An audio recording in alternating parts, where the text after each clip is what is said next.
Okay? Okay, all right.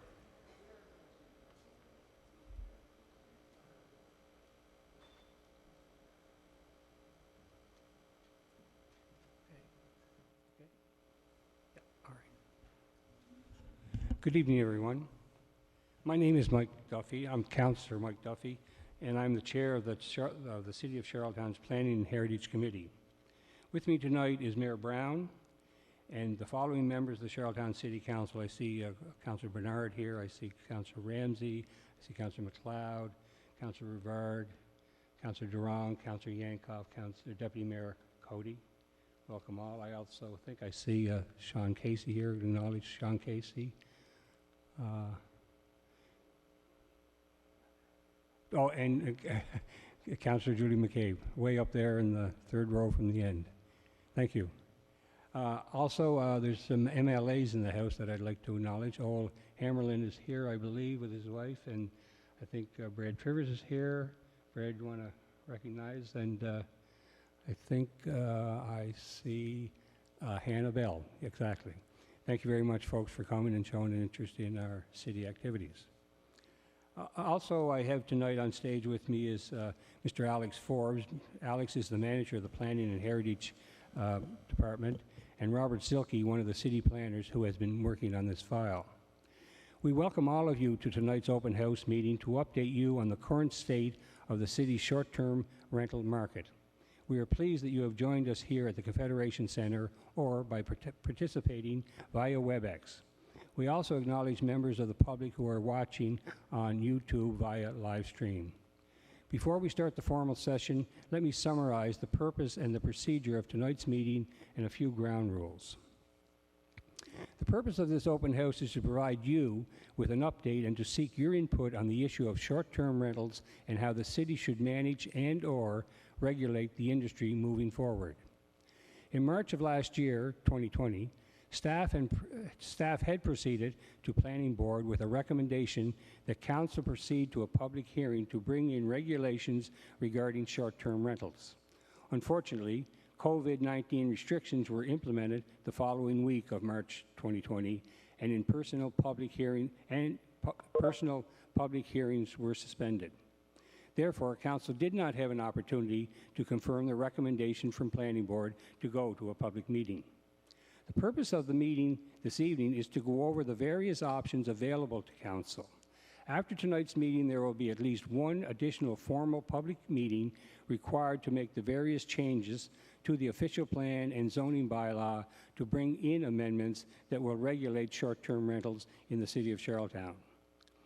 Since March of 2020, the tourism industry has been significantly impacted by interprovincial travel restrictions related to COVID-19. Tonight's meeting gives us an opportunity to revisit how COVID-19 has impacted the short-term rental market here in Charlottetown and highlight where the industry is now in relation to where it was a year ago. Robert Silke, Development Officer for the City of Charlottetown, will be providing his presentation on short-term rentals. Participants joining us in WebEx are asked to keep their lines on mute throughout Robert's presentation. The presentation will provide an overview of the STR market in the current and the pre-pandemic situation.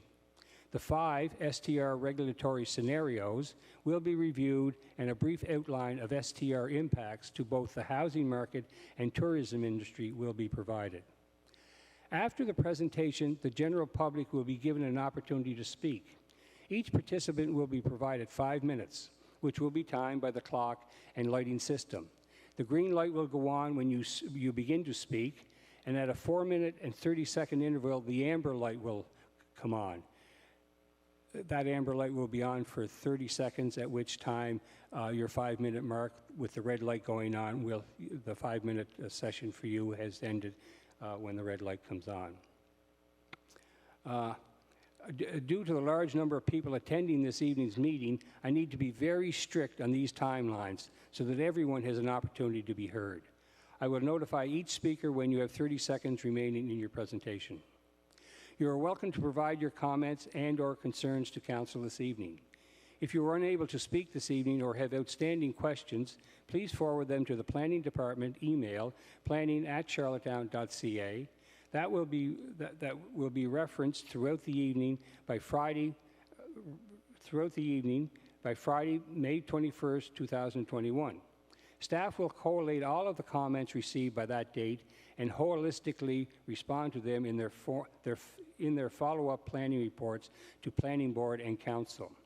As moderator, I will attempt to balance the participants in the room with those who wish to participate via WebEx. WebEx participants will also be provided 5 minutes as well. WebEx participants were assigned numbers to determine the order for which they are to speak. I shall call on your number and name when it is your turn to speak. Please unmute your mic and then begin with your speech or talk. After your turn, please put your lines on mute again. We request that all participants in WebEx keep their lines on mute unless requested to speak. If we call your number and name twice and we don't hear a response from you, we will move on to the next caller. We ask that speakers here in the room, both and on WebEx, we ask that speakers provide their name and address. We appreciate this as all presentations will be taken into account. Further, while a member of the public is speaking in person or online, all others are asked to show respect and decorum to all participants, so all will feel welcome. To ensure one does not feel intimidated to speak, please refrain from disturbing the proceedings by words, gestures, or actions, including applauding, displaying flags, placards, or similar material. Please refrain from talking on electronic mobile devices and ensure that all devices are put on silent mode. I wish to make myself clear. Should decorum or respect not be maintained during these proceedings, please be advised that the meeting will be adjourned. It is important that all those present who wish to speak should be able to do so without fear of reprisal because of their views or perspectives. Whether you agree with them or not is benign. The point is, it will be done respectfully or not at all. Without any further delay, I'll call on Robert and his presentation. Thank you very much. Robert?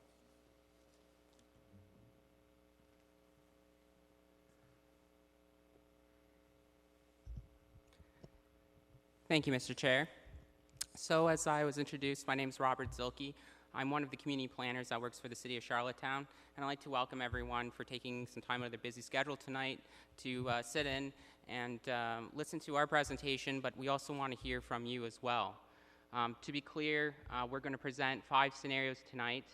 Staff is looking to receive feedback.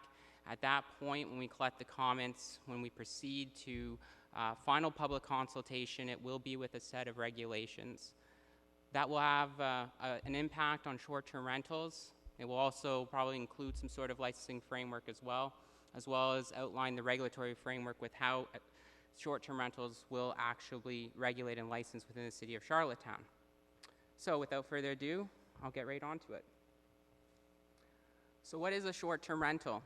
So basically a short-term rental means it's the rental of a dwelling unit or a portion of a dwelling unit for a period of less than 30 consecutive days.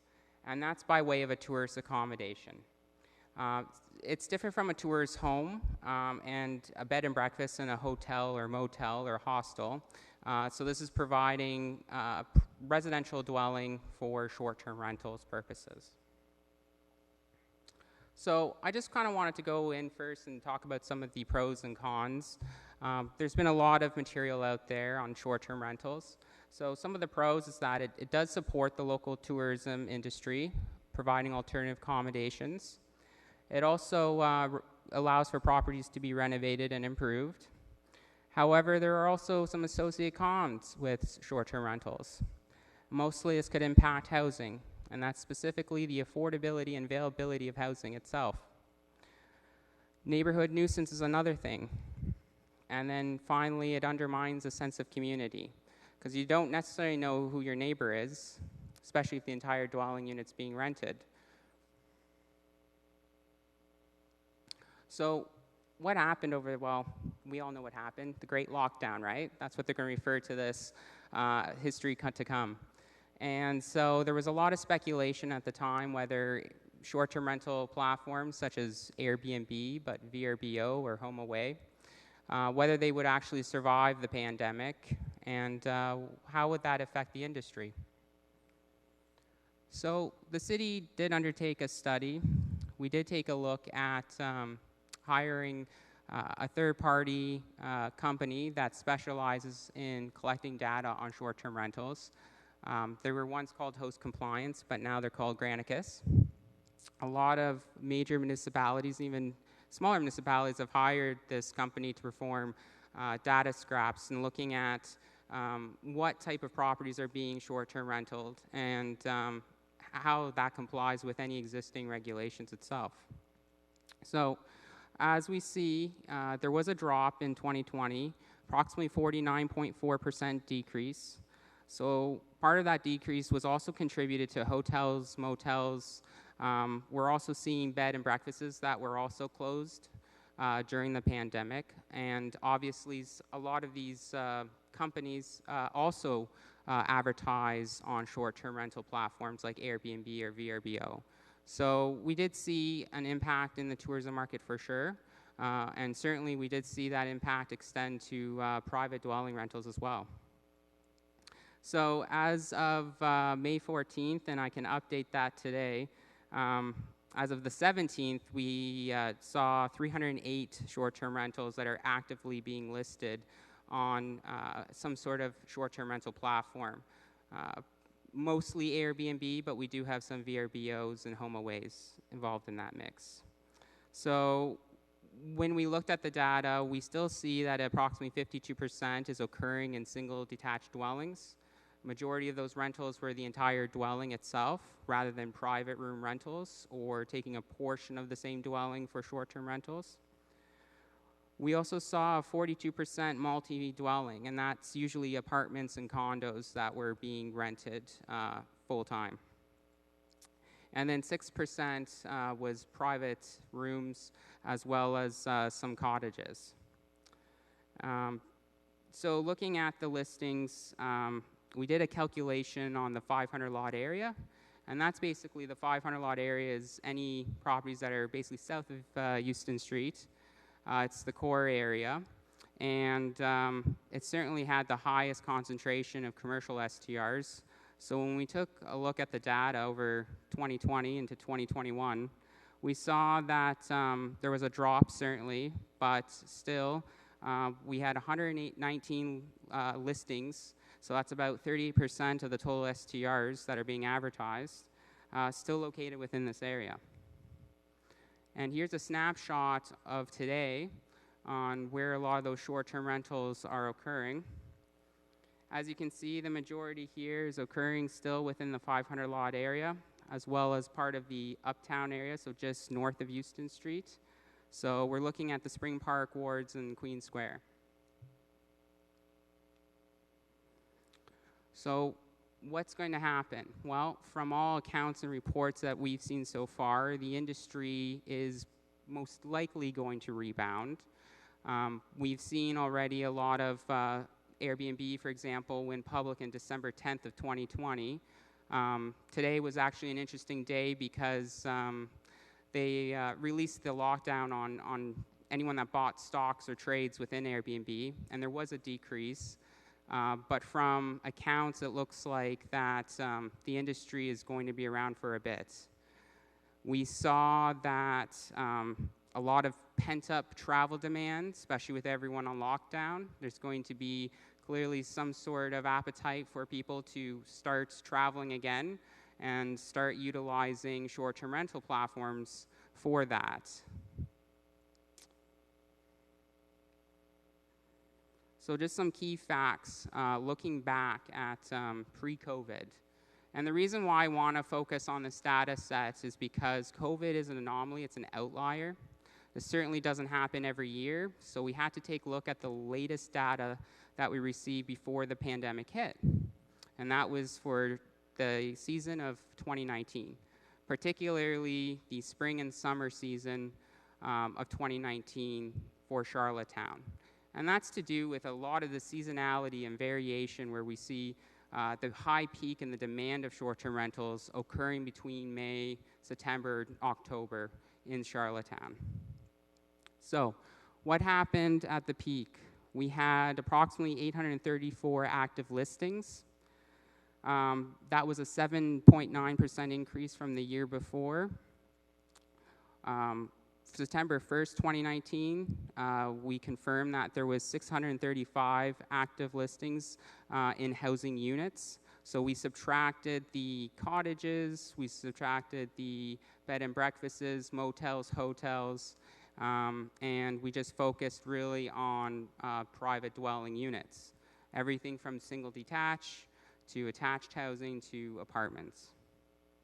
So at the peak, we saw that approximately 135 housing units were removed from the market. That's long-term housing.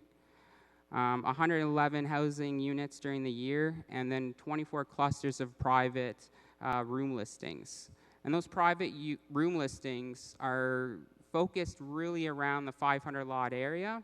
And from discussions with our consultant, also discussion with Granicus, a lot of that was private room rentings in apartment buildings. And often not the case, it's the older buildings in the downtown that have been converted and converted into multiple short-term rentals for a variety of tourists at the same time. So we saw this as an increase year after year, so we know there's an impact. When we look at our STR market and compare it to Atlantic Canada, it's very seasonality. We see the peak occur, like I said, from May to September. And we see steady growth in that segment. Charlottetown is basically highlighted in blue. So as you can see, the rest of the municipalities that were looked at, like Halifax, Moncton, Lunenburg, all of these places, Charlottetown has some of the highest seasonality variations and some of the highest per capita for short-term rentals. When we looked at the revenue distribution of these short-term rentals, we had about 409 hosts that were operating in the city, and they were earning anything from between $8.5 million to $19,300. The top 1% for holdings, $430,000. And that top 1% is commercial STRs. So that means that you have an operator with multiple properties, multiple residential units that are renting those units out short-term for the majority of the year. So again, just getting back into where a majority of these listings are located, 61% were located in the Queen Square and Spring Park wards, which accounted for 70% of the 2019 revenues. And again, that goes back to high commercial operations or commercial STRs being concentrated in the 500 lot area. We looked at 70.1% of reserved nights located out of these commercial STRs and accounted for 75% of the revenues. So here's the listing types on the screen.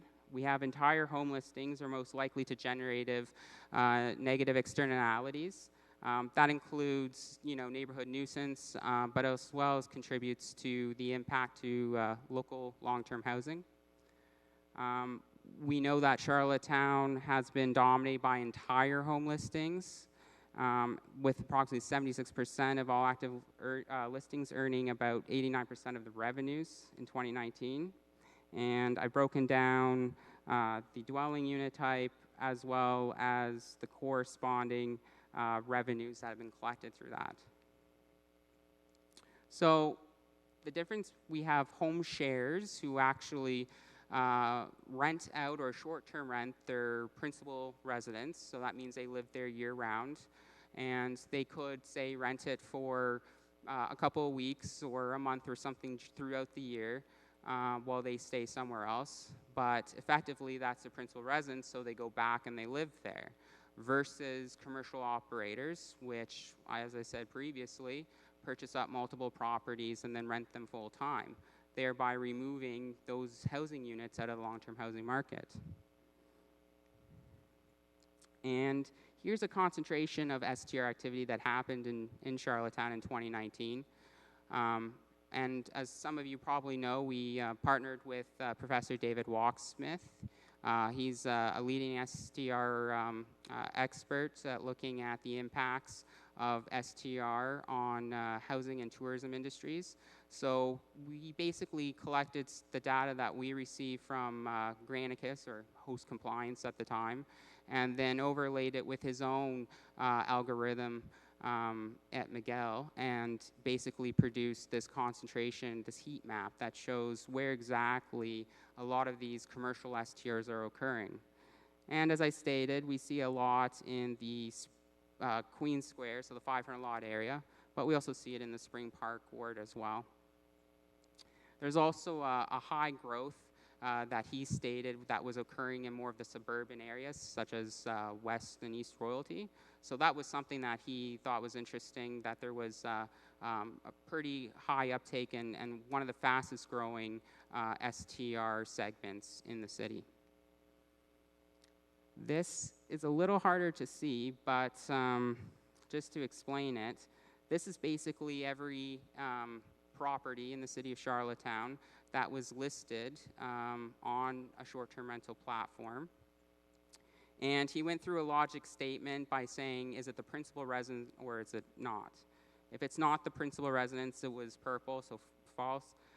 If it was the principal residence, it would be blue, so true. So we're looking at mostly commercial operators versus home sharing.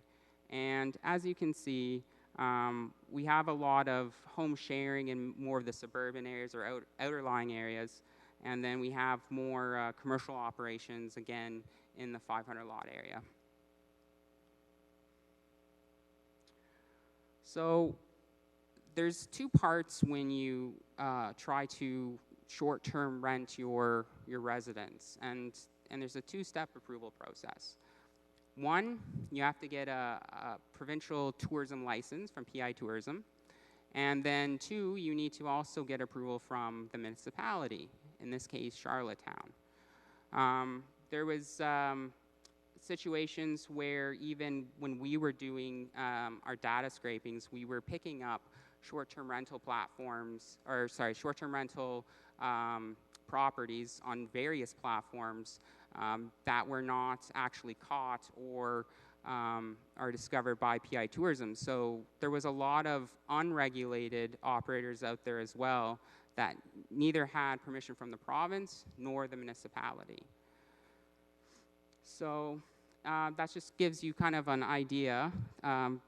370 STRs weren't even registered with the PI Tourism list. And we obtained that list, and we compared that via the PID, which is the Property Identification Number, and we got approximately 370 that weren't registered with either the province nor the city. So what does this mean for the city of Charlottetown? What does it mean for the residents? Professor Walksmith went into this when he provided a lecture, and he basically talked about the triple threats. So defined as it's full-time, entire units are being listed, and then there's multiple listings per operator. And I really want to focus more on the multiple listings per operator, because that's really where you start to see commercial operations and commercializations of STRs occurring. And that's where you see kind of the impact on the housing, the long-term housing market, in both affordability and availability, which I'll get into later. But the issue, like I said, we could see it's occurring in the 500 lot area as well as the Spring Park wards, as well as we're seeing a higher concentration or a quicker growth occurring in commercial STRs than we're seeing in shared dwellings or home sharing. So a lot of these STR platforms were created to allow someone to just, rent out a portion of their house or their entire house while they're away for the weekend or on vacation. But now we're seeing a higher growth rate occurring where operators are purchasing properties and then converting them into full-time short-term rentals. And so we're seeing the growth segment happening there fairly quickly. So we broke it down. We had data sets all the way from 2017. So even though we hired Granicus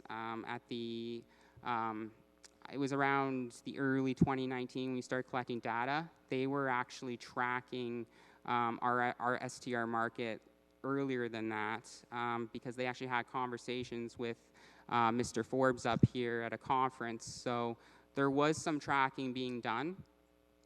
That provided us more data. Specifically in 2017, the number of housing units that were converted from long-term rental to short-term rentals. As you can see, it was constantly increasing, and we saw that growth occurring year after year. So the impact that STRs can have on housing units in Charlottetown is, one, the availability. Obviously, if there's profit to be made for renting out property short-term, there'll be uptakers in the market to fulfill that need. So there we kind of see the vacancy rate contrasted against if there was no dedicated STRs. So if there were not necessarily home sharing, but like I said, commercial STRs, where they were being rented full-time by a single operator. And here we have the vacancy rate projection from 2017 to 2022. We see here in the blue vacancy rate with no dedicated STRs versus dedicated STRs itself. You know, looking back at the Statistics Canada, where our vacancy rate has improved, and I think certainly a part of that will occur because of the short-term rentals that were impacted during the pandemic. But I believe we're currently sitting at 2.7%. Which is considerably better from 2018 when we were at 0.2%. But needless to say, looking at the impact from an affordability perspective, we do see that there's a correlation between commercial STRs and housing prices. That also extends to rents as well. Now, Locksmith placed this one stat inside the report, but I just want to clarify that all this data was extrapolated from a study that was conducted in the United States. So I do want to hesitate that this isn't like a precise number, but we do know that there is a correlation still between obviously commercial STRs as well as its impact to long-term housing, which then extends to your rent, supply and demand. So we decided to look at 5 scenarios, and we worked with Professor Locksmith on those scenarios, looking at the impact to the vacancy rate as well as the impact to the tourism industry. And I just have a map here that I'm just going to bring up. It's an online map. We basically took all the data points from every property that was short-term rented, and we mapped them onto our GIS system.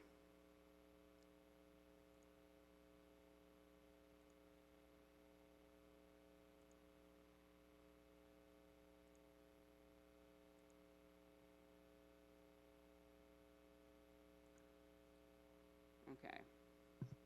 So looking at the scenarios, every property that's identified here is a property that has been short-term rented on some sort of STR platform during 2019. And so scenario 1, we get into scenario 1 here, where we're looking at the principal residence, no commercial STRs.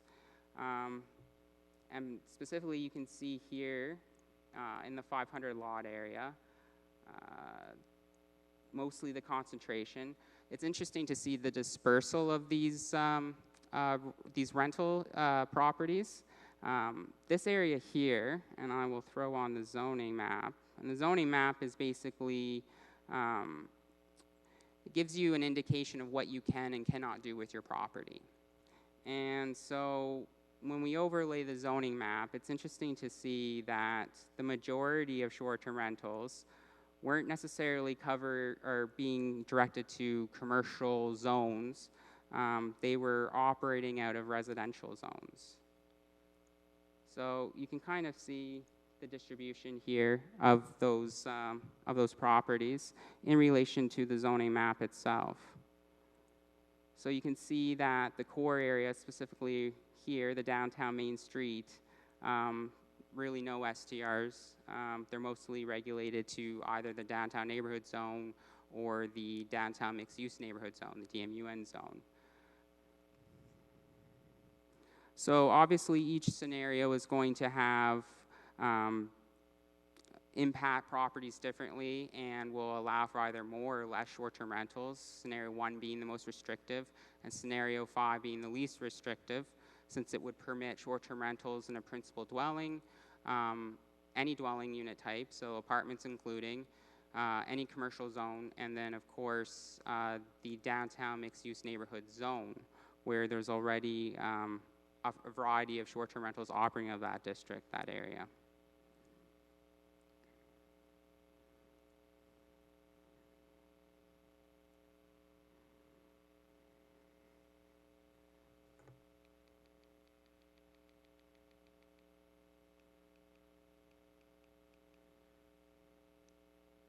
All right, so scenario 1, we see the principal resident except for apartments with no allowance for commercial STRs. That's the most restrictive one. And we see that 47% of the current active listings would still be allowed. We also see that housing units that would be returned to the market would be 125 units. When we move towards scenario 2, when we're looking at principal residence, including apartments, so that would be any dwelling unit type, we see 53% of current listings would still be allowed, so a little over half, and then 122 housing units would be returned to the market. Scenario 3, so any dwelling unit except for apartments, but would allow for commercial STRs in commercial zones. We would see 52% of listings still remain, and then 87 units being returned to the market. Scenario 4, which allows for like STRs allowed in a principal resident, no matter the dwelling unit type, so apartments and condos including, with allowance for commercial STRs in zones that would permit a hostel, a hotel, motel. So the idea of scenario 4 would be to direct, if there was an appetite to have commercial short-term rentals, then those should be directed to commercial zones. They should be disallowed from the neighborhoods, residential neighborhoods, in order to protect, the integrity as well as long-term housing market. And the particular thing about scenario 4 is that it would allow for the commercial using land use as a tool, which it is, the zoning itself, to direct that type of activity to those areas. And then you would start to look at requiring any type of building that is commercially zoned. If they were to be short-term rented out, then there's a considerable amount of upgrades that they would have to do to the building itself, which makes it a little cost prohibitive, but would put things on more of a even playing field with other commercial tourist accommodations such as hotels, motels.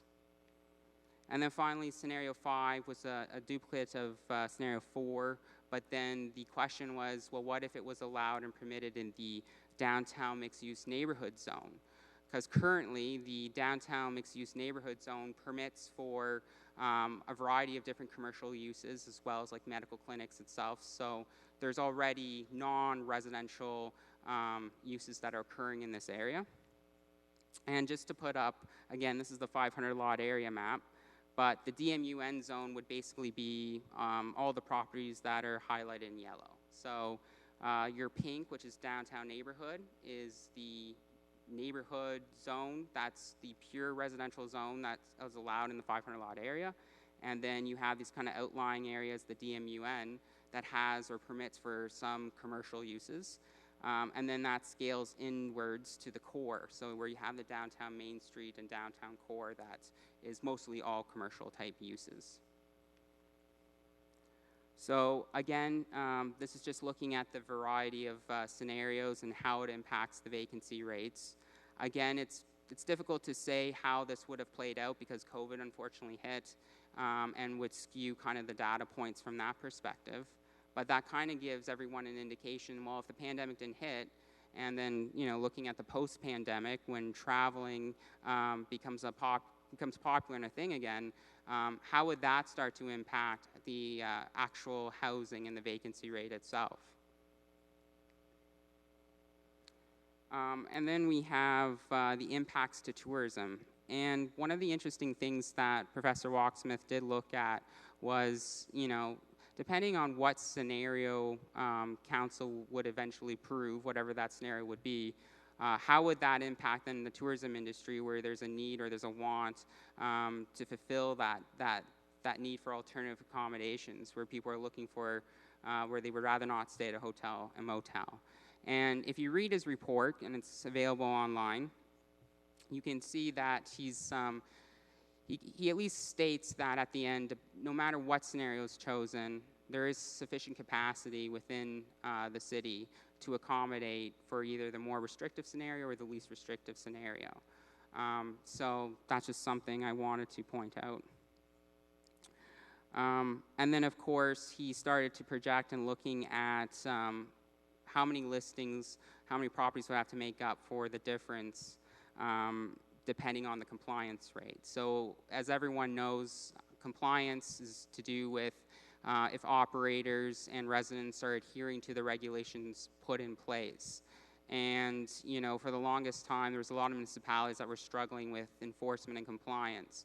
And then we had companies like Granicus and Host Compliance that came along that was able to identify properties and specifically property owners by the PID to look and see, well, are they complying with the regulations or not?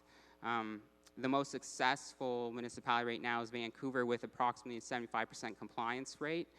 But that varies across the country depending on the enforcement and the regulatory framework. Because for the longest time, Montreal, that had a huge issue with STRs, they were in the single digits, so less than 10% for compliance rate.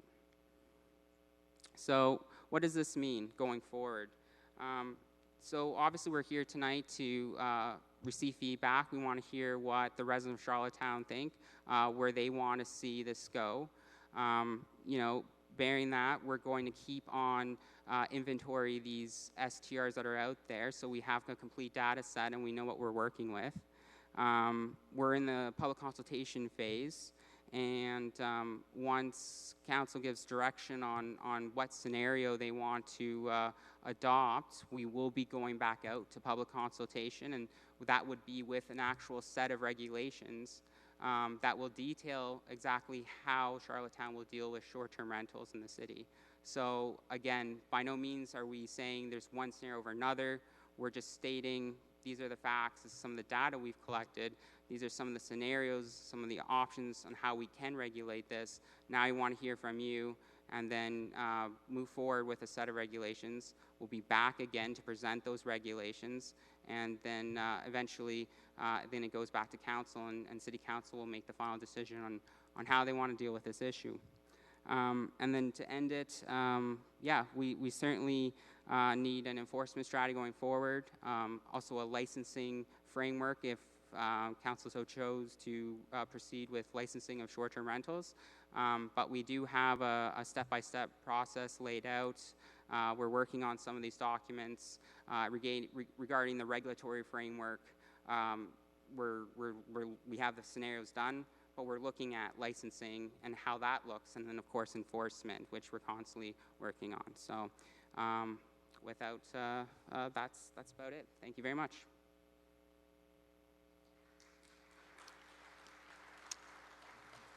Thank you, Robert. Before we open the floor to comments or questions, let me remind you that you have 5 minutes for each person to speak. We have staff assigned in each of the sections of the room who will hand them, thank you, Ellen. Who will hand the mics to those who wish to speak. The room is broken down into 6 sections. There's 1, 2, 3, 4, 5, 6. Oh, sorry. To ensure that we have everything in order, we will start with the first question from the orchestra level on my far left, which would be this section right over here. If you'd like to speak, we have Emily with the mic on her way. Once the person has spoken, they will sanitize the mic and search out someone else. There's no one, Emily? No one there? Right here.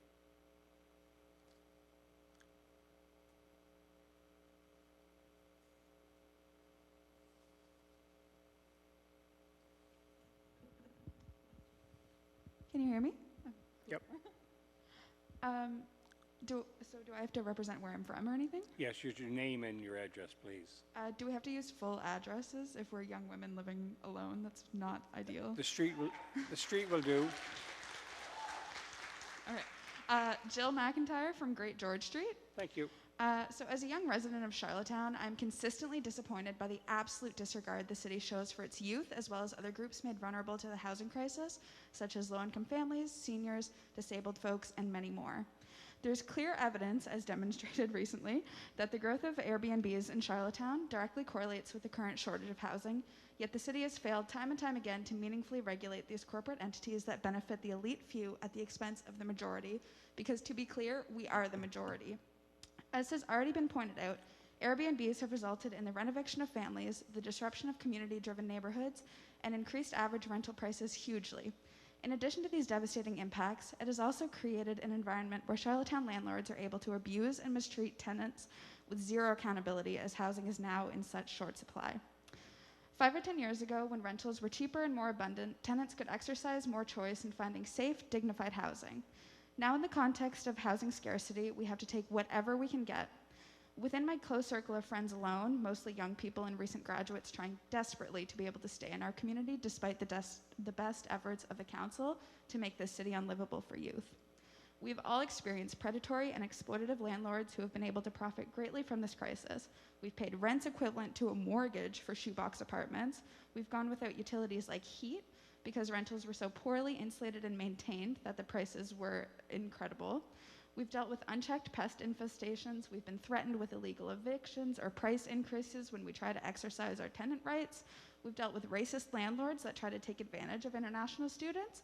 And we've dealt with landlords who take every opportunity to squeeze more money from their tenants. These practices are as disgusting as they are common. Bad landlords have been hugely emboldened by the housing crisis, which is in part a direct response to your blatant failure to regulate STRs. This failure is callous and harmful, but as your representatives, you have the option to mitigate the housing crisis by regulating these entities with option 1 or 2, which are clearly the more favorable options in terms of restriction. This is why we're asking you to choose tenants over tourists, affordable housing over Airbnbs, and our community over corporations, and choose option 1 or 2. Thank you. Thank you, Jill. Folks, you heard me say at the beginning the clapping wasn't allowed. Okay. Enough said. We'll go to the right-hand section here. Laurel.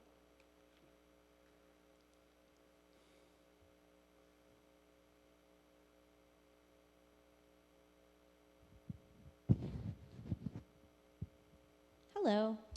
Good evening. Hi, I hope you guys are doing well. I'm not quite as well prepared as Jill, though that was excellent. I am actually a person who... Excuse me, could you state your name, please? Oh, of course. My name is Madison Power, and I live on Dawson Court. Thank you. And my family back in January, we had been renting a place for about 2 years. And so it's a collection of my younger sisters and I and my family.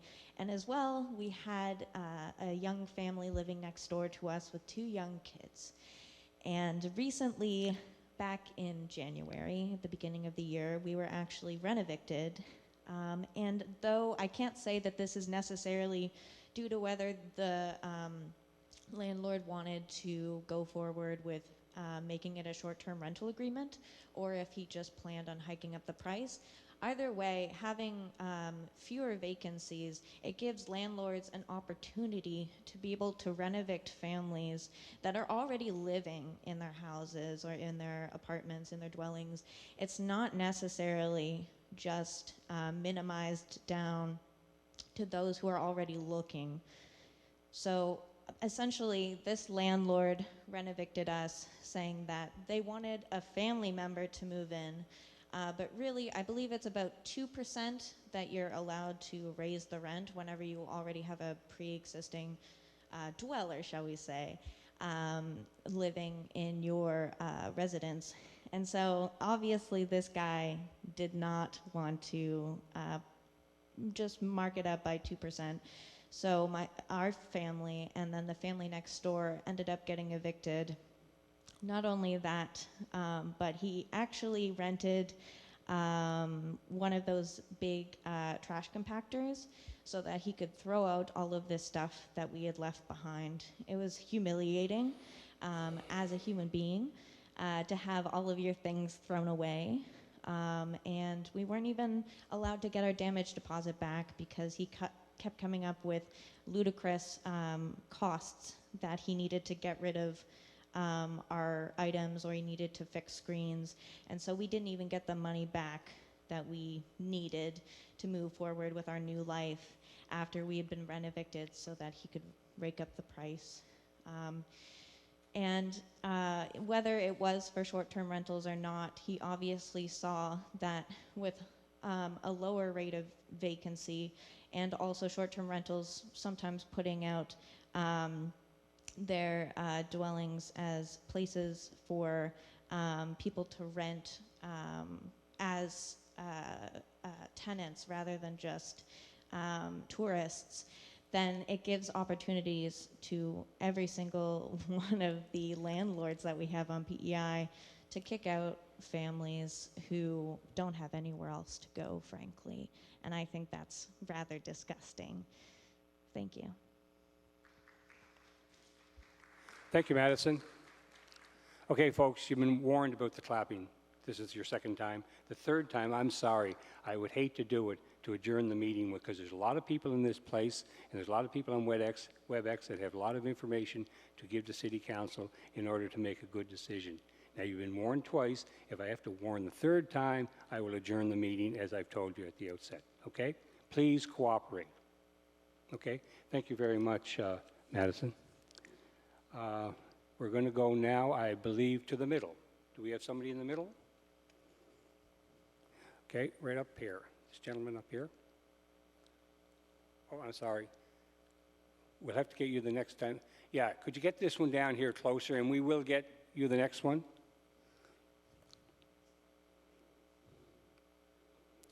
Right there. That gentleman with his hands up. No, I'm sorry. Keep going. Yep.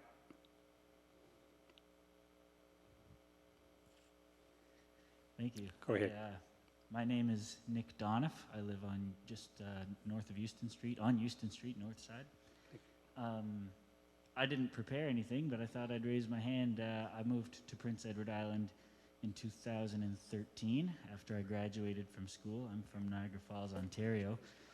And it was always a goal of mine to own a piece of property, and I knew it would be a very big challenge. And part of the reason that I remained on Prince Edward Island was because I was able to work.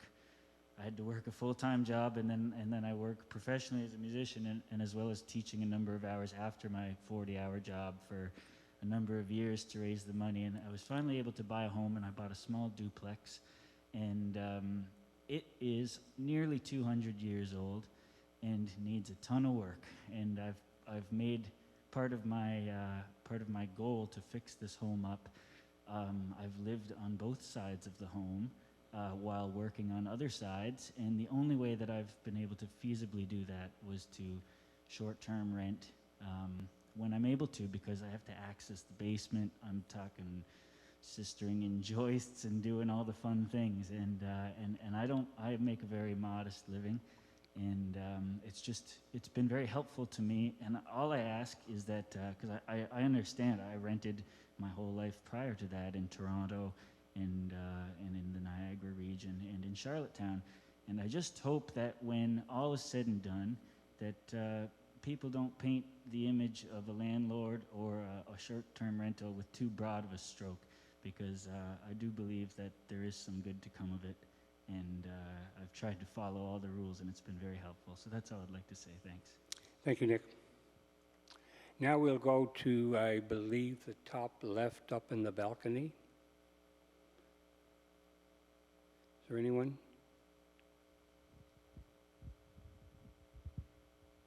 Philip McGinnis from Dorchester Street. Thank you, Philip. Question for Robert. I'm surprised that the province hasn't made more of, or maybe they have people licensed, and there still seems to be a high number. Do we know the data of the people that are not registered, what types of accommodations that they've got? Certainly, that's a good question. When that 370 units that I had up there, that was from 2019. So just want to make that clear that this is pre-pandemic. But essentially, a lot of the ones that were not regulated by Tourism PEI, there was a mix. We saw a lot in more of these single detached residential areas like West and East Royalty, where people were renting out their entire dwelling unit. But there was certainly some from apartments, specifically in the 500 lot area, some older buildings that were carved up into containing self-contained units. So they might have been a single detached dwelling at one time, and then some interior renovations would have resulted in additional units to be short-term rental. So we did see quite a few of those going that weren't even licensed by PI Tourism. And those are the ones, I think, that as staff, we obviously need to ensure that those upgrades, those interior renovations, are following building code and life safety. So that's certainly something I think that to bear in mind, especially in the older parts of the city. But there was a mix, for sure. Thank you, Robert. Now we'll go to the middle in the balcony, please, which is hard to see. No one up there? Yep. Oh, okay, over. Thank you. Hello? Go ahead, sir. Okay, my name is Niall Colson. I live on Maple Avenue in Sherwood, which is primarily probably 98% residential area, very little commercial. I've sent these comments both to my City Councillor, Bob Duran, and to Mayor Philip Brown. A number of people that I've talked to in our area are concerned about Airbnbs or short-term rentals, the way some of them are being operated. I've done a fair amount of traveling in my lifetime and stayed in Airbnbs in other jurisdictions and other countries. In most cases, the original philosophy behind Airbnb was that it's owner-occupied, or the owner is very close by. They might be next door, or they might be across the alleyway or the street or whatever. In those cases, there's been very few problems from my understanding. In a lot of cases, and there are some in our area now, what was rentals is turned into Airbnbs, and in a lot of cases there's been groups come in on the weekend. One case there was probably about 20 people staying in the house. This is 2 doors up from us, and they partied partway through the night, beer cans all over the yard, very noisy, and this tends to be what happens if they aren't owner occupied. The idea of people traveling and being able to stay in a unit with somebody that owns it, it might be a bedroom, it might be like a bachelor apartment or something like that. But these people are the touchstone in the community that can help you out and direct you to where to go for this or that, things to see and so on. It creates a really neat experience for those people that want to travel and use Airbnb type accommodations. Where I see the problem being is when you get into short-term rentals where people have a number of properties and they're not on site if something happens. And I'm sure there are a number of people in the room here tonight that know stories of short-term rentals where it gets out of hand, partying and so on.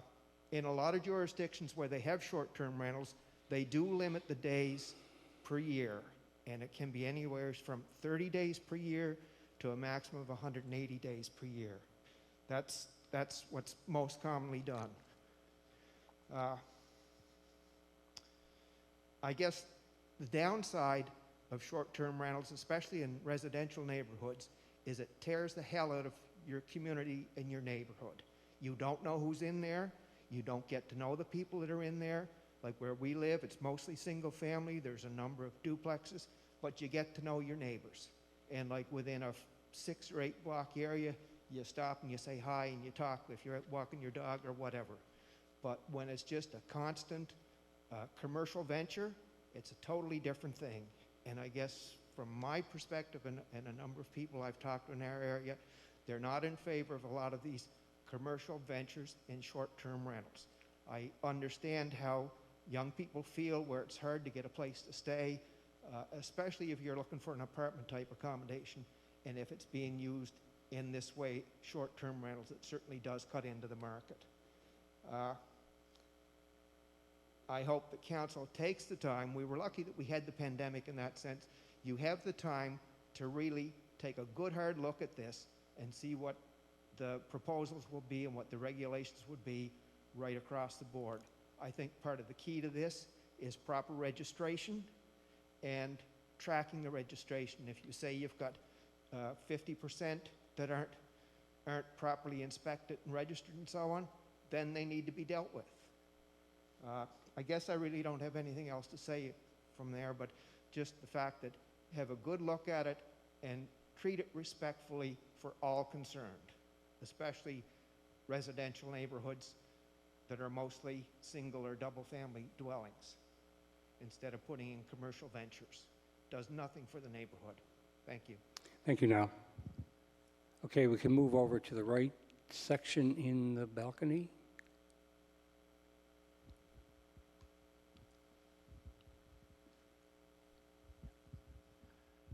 Yes, my name is Mike Podger. I'm representing my wife and our neighbors, and I've prepared a little bit of a presentation, and I'm going to would ask your indulgence. I'd like to go probably closer to 8 minutes, if that's okay. If not, my wife couldn't finish the presentation. Okay, we'll see how it goes. Mr. Mayor, councilors, planning board, ladies and gentlemen, I am going to suggest some of the reasons STRs should not be permitted in R1 single-family residential neighborhoods.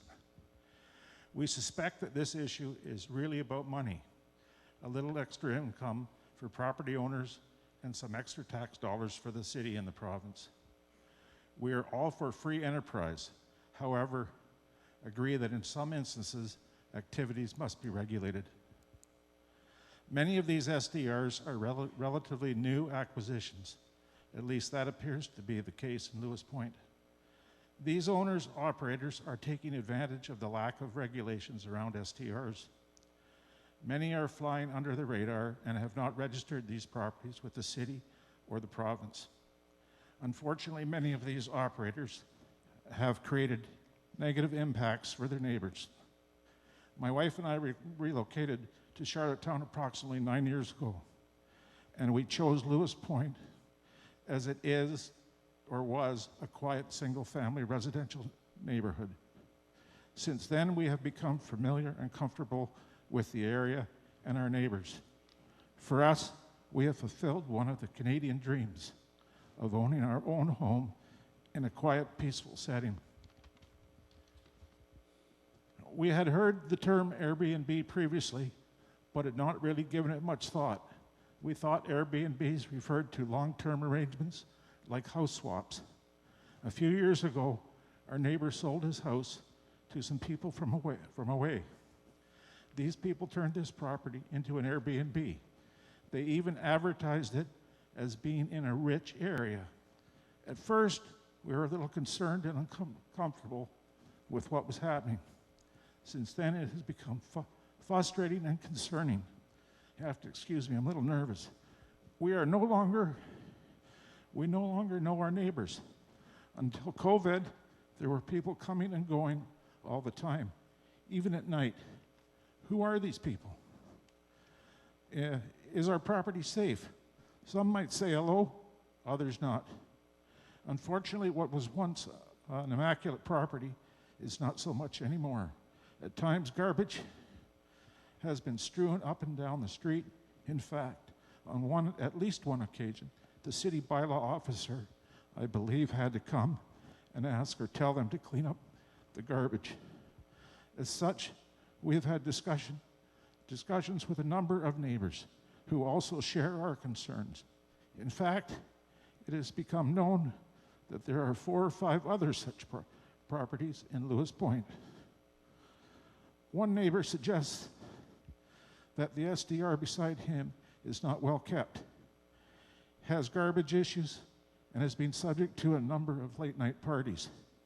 He also suggests that one of his other neighbors thinks that with all the comings and goings at all hours, that they might be having gambling parties. SDRs do not belong in R1 zone single-family residential subdivisions. Even principal property owned STRs can and will be subject to issues and problems, especially when the principal resident is away. It has been our experience that short-term tenants do not have the same respect for our neighborhoods as the local residents do. Other issues which have been noted are parking, who's going to police these properties, enforce regulations, increase traffic, noise, pride of ownership, strangers versus neighbors, garbage. SDRs could be petri dishes for the spread of disease, such as COVID or illegal activities.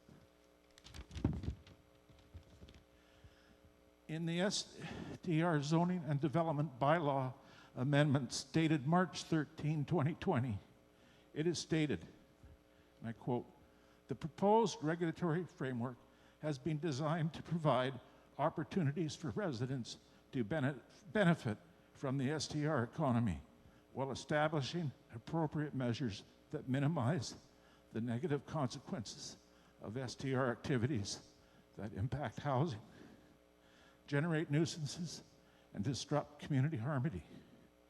This statement in and of itself, as end quote, this statement in and of itself acknowledges that with STRs comes negative consequences that impact housing, generate nuisances, and disrupt community harmony. Excuse me, would you like your wife to finish there? Thank you. Thank you. That being the case, why would we even consider allowing STRs in a single-family residential area zoned R1? STRs in these residential communities will not ensure the health and safety or the social well-being of these communities. As such, we question the focus of these proposed regulations. In this case, trying to appease all parties by splitting the baby in half will not solve the issue.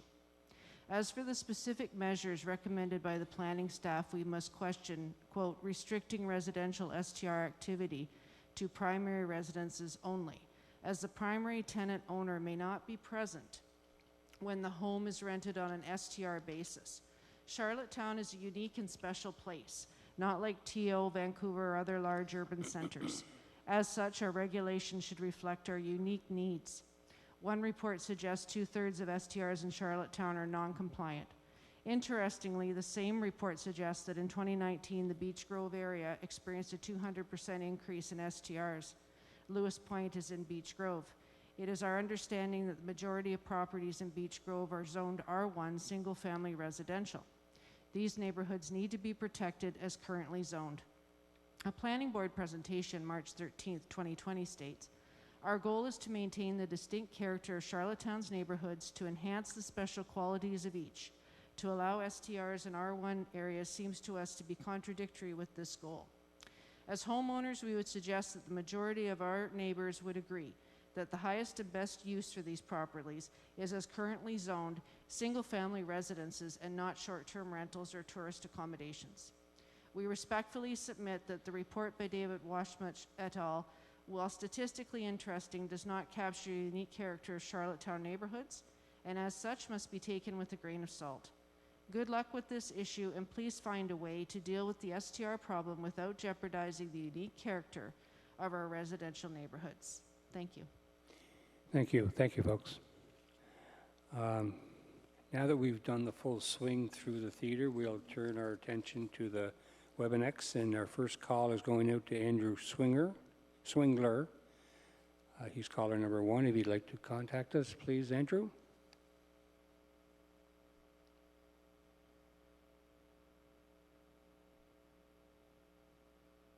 Oh, hey, hello there. Hi, Andrew. Welcome. I actually didn't have any intention on saying anything. I just signed up to the WebEx to listen, and now my name seems to have come up as a commenter. Oh. So I'm not sure what to say about Aren't you lucky? I just logged in.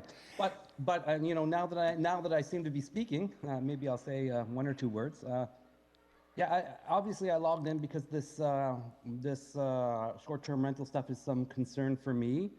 I'm a downtown resident, and I certainly noticed perhaps the deterioration of the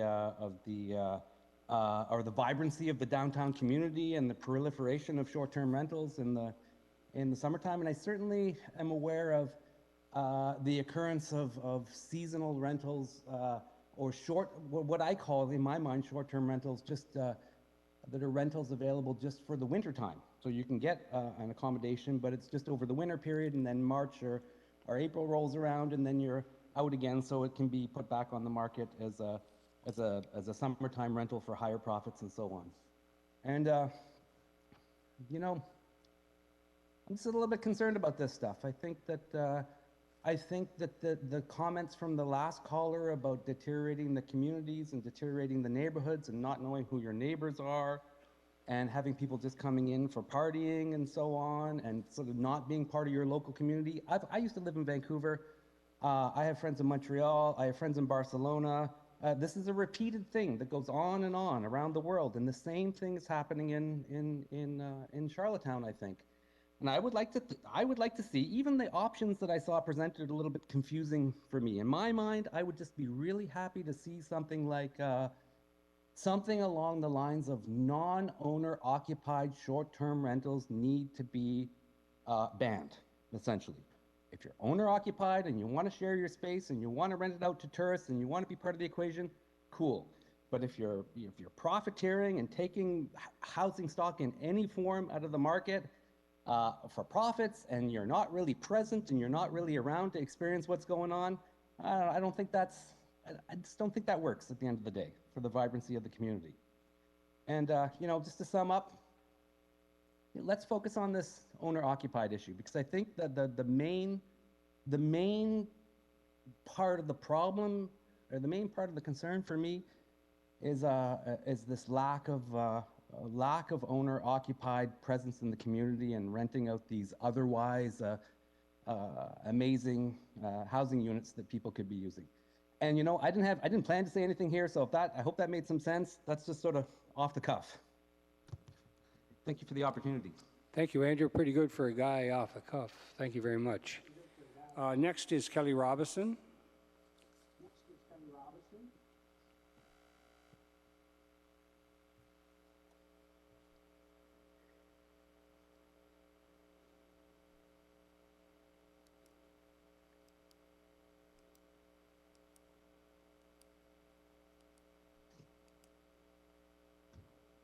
Kelly doesn't seem to be there. We'll move on and we'll give Kelly another try. Getting a bit of feedback on this mic here. Shelley Cole. Shelley, ready to place a call?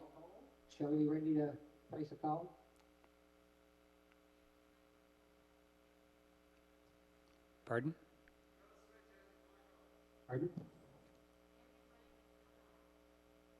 What, okay. Oh. Andrew, your mic apparently is still on. Do you want to mute your mic?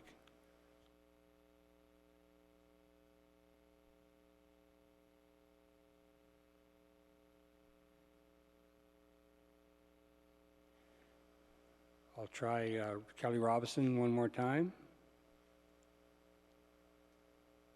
Doesn't seem to be there. Shelley Cole.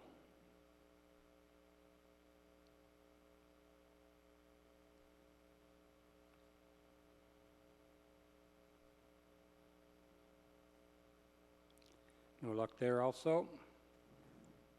Charlene Steinberger.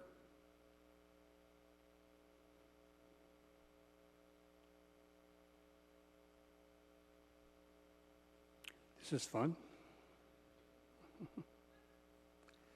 How about Amanda Mark?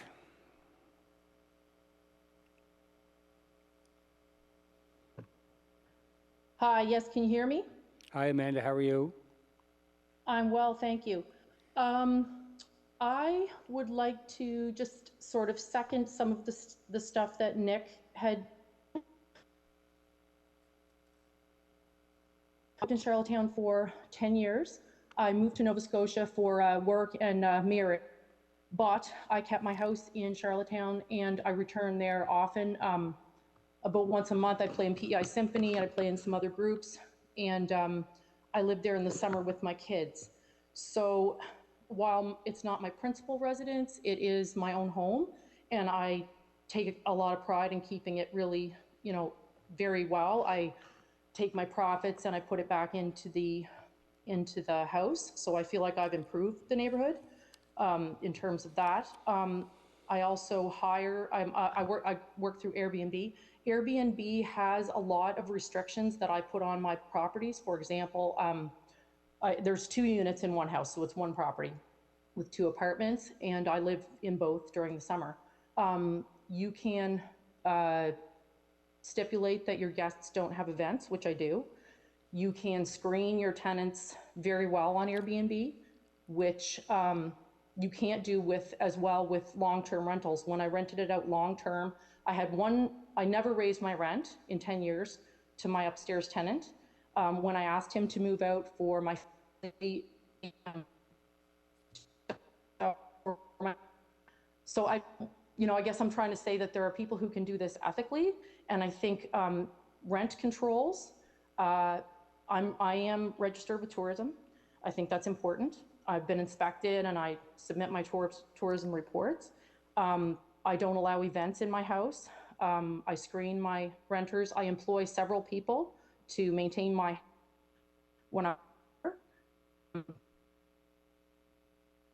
so it's good for the economy. It's good for the neighborhood. And I think that there should be some, just to look at the big picture that, it's a small business in some ways, as long as it's done responsibly, and that there's limits to what you're going to charge, how people treat the property and behave in the neighborhood, maybe making longer stays so people can't do just an overnight stop, that type of thing. I think I'm out of time. Thank you, Amanda.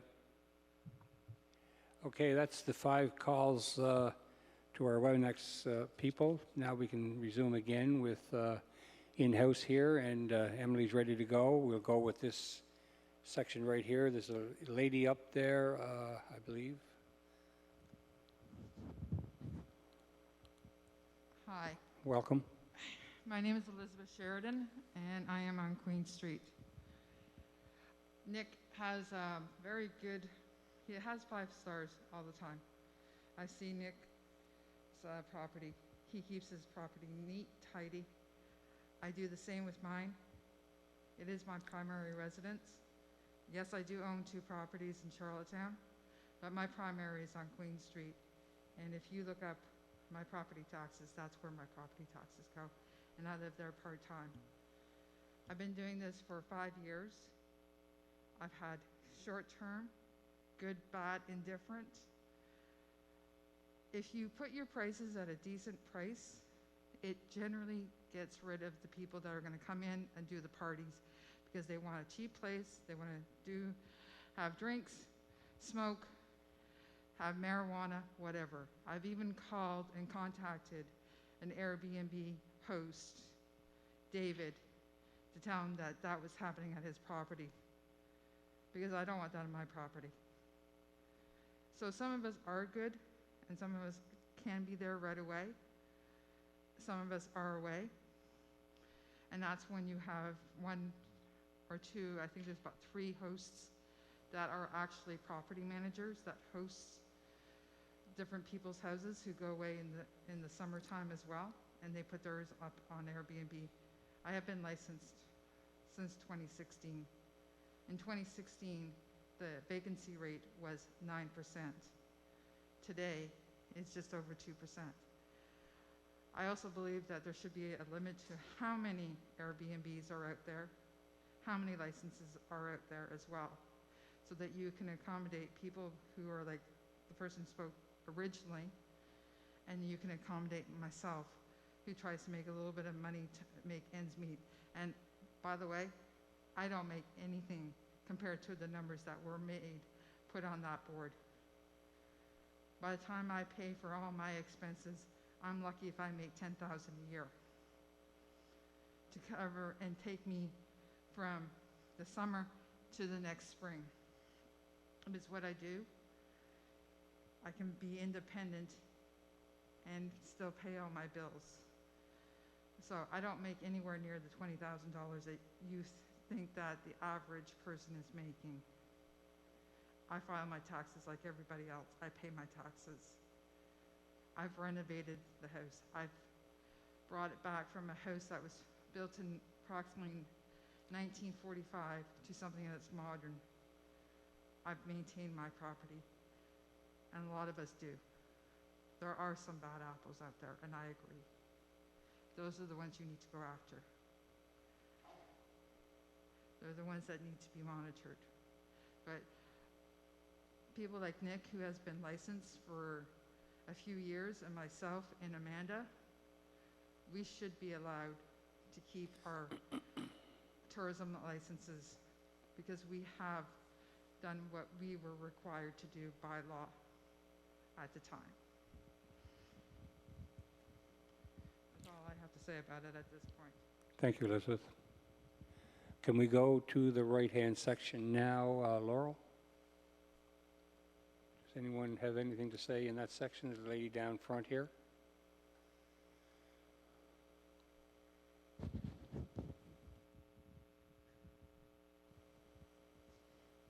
Hi, my name is Claire Byrne, and I live on Upper Hillsborough in Ward 4.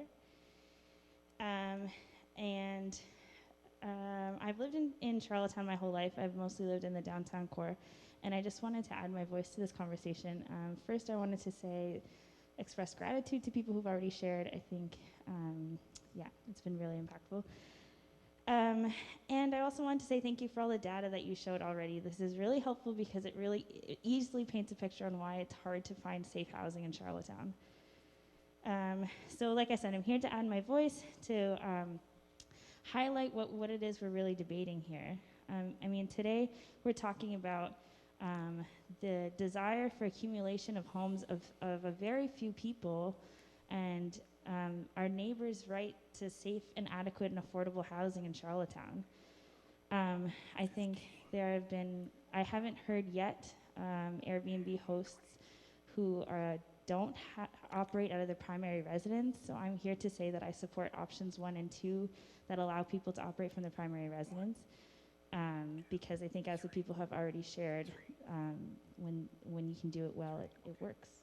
I'm against people using their whole homes. As we saw the data on the screen, it's putting residents in Charlottetown in really awful positions where they can't even stand up to themselves to exploitative landlords, because there's nowhere else to go, because the housing stock isn't there.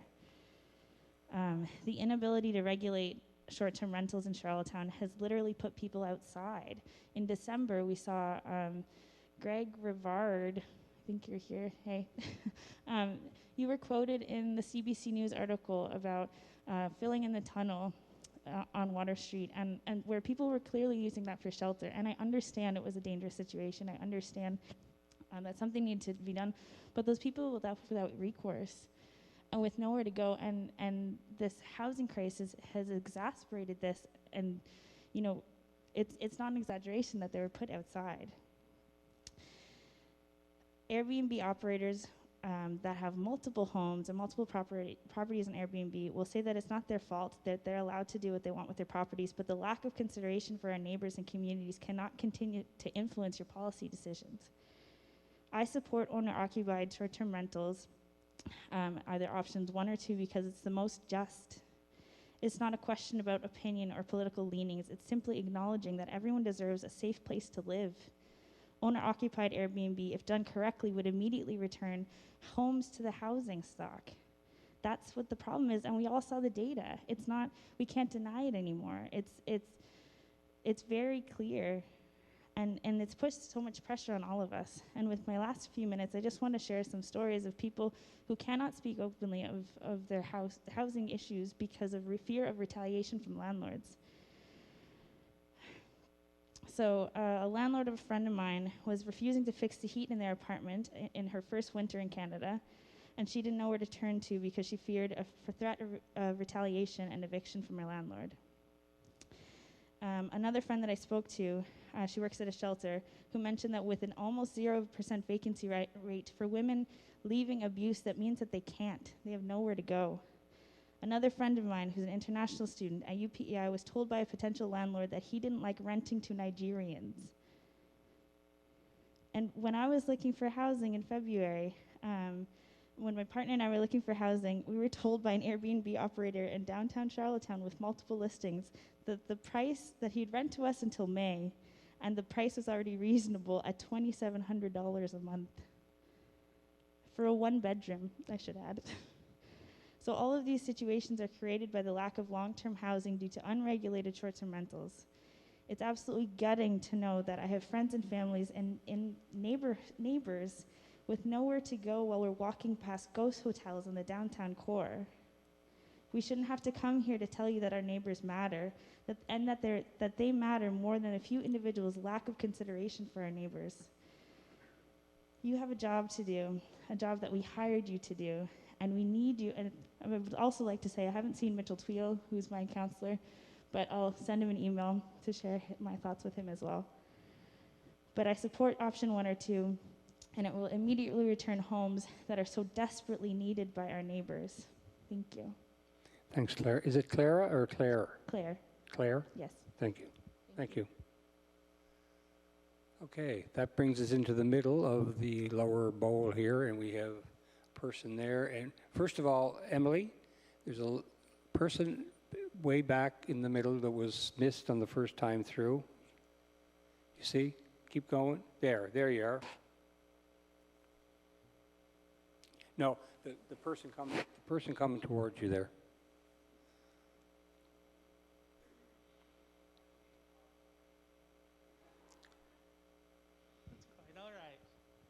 Can everyone hear me? Yep. Okay, let's start with the 40-minute presentation that had no land acknowledgement. That is insulting. I am going to start by saying we have 11 city councilors in the mayor that don't support housing at all. We have seen countless housing projects get downsized. Excuse me, sir. Could I have your name, please, and your address? Oh, sorry. Daniel Cousins, Burns Avenue. Thank you. So, we've seen housing downsized. The only project I haven't seen downsized was one that would involve the words luxury waterfront. It's disgusting that we are allowing hotels over houses for tourists that might not come. I'm going to invite all of you city councilors to do one thing this week. I want you to walk through the malls and walk through the streets of downtown Charlottetown. They are empty. And this is not just because of COVID. This is a place that I wouldn't want someone to come visit right now. We see so many people struggling to afford housing. I did a survey on rent increases last year. Family dwellings skyrocketed 25% over 2 years. This affects so much of our population. It's going to affect our birth rate because people like me who are young aren't going to be able to afford to rent a bigger place if we start a family. I am a representative of the share economy here in Charlottetown. I run the Charlottetown Tool Library. Airbnb was initially designed as part of the share economy, and it is so not being used that way here in Charlottetown. Even considering calling it is an insult to what work. There are so many young people who can't afford to live here. And these are people that we should be fighting to have live here. There's so many people who can give us innovation and change this city for the better.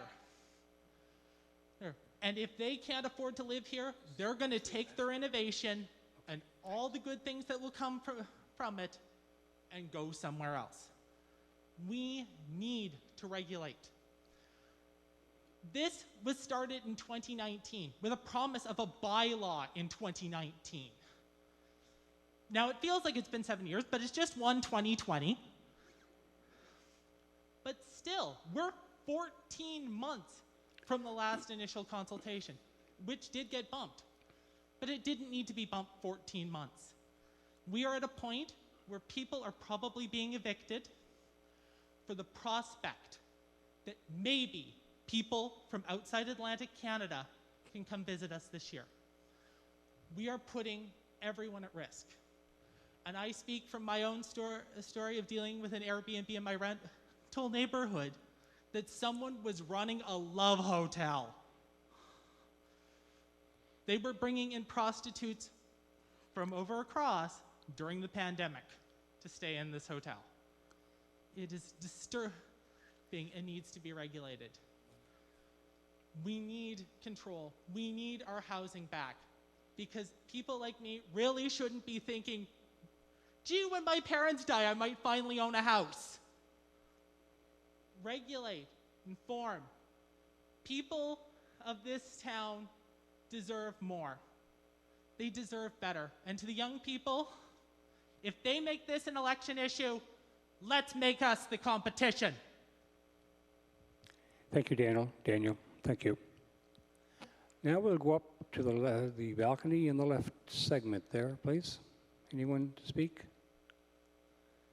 No, we're okay, Ira? Thank you. How about in the center? Does anyone wish to speak in the center balcony section? Which I can hardly see.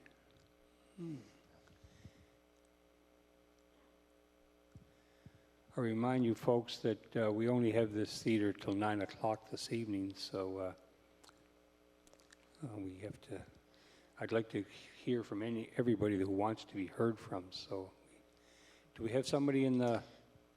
I'm here. So my name's Megan Burnside. I'll try to be quick so people can speak after me. Thank you. I live on Pleasant Street, and I'd just like to share our situation from my family. We have a duplex home. There's 4 of us living in the bottom floor, a 2-bedroom apartment, my partner and I and our 2 children. And on the upstairs floor is an apartment that we've been rented through Airbnb since 2017. The experience for us has definitely been positive. It's been lucrative. It allowed me to be employed while I was at home with 2 kids under the age of 3, and allowed my partner to take paternity leave while also pursuing entrepreneurial endeavors.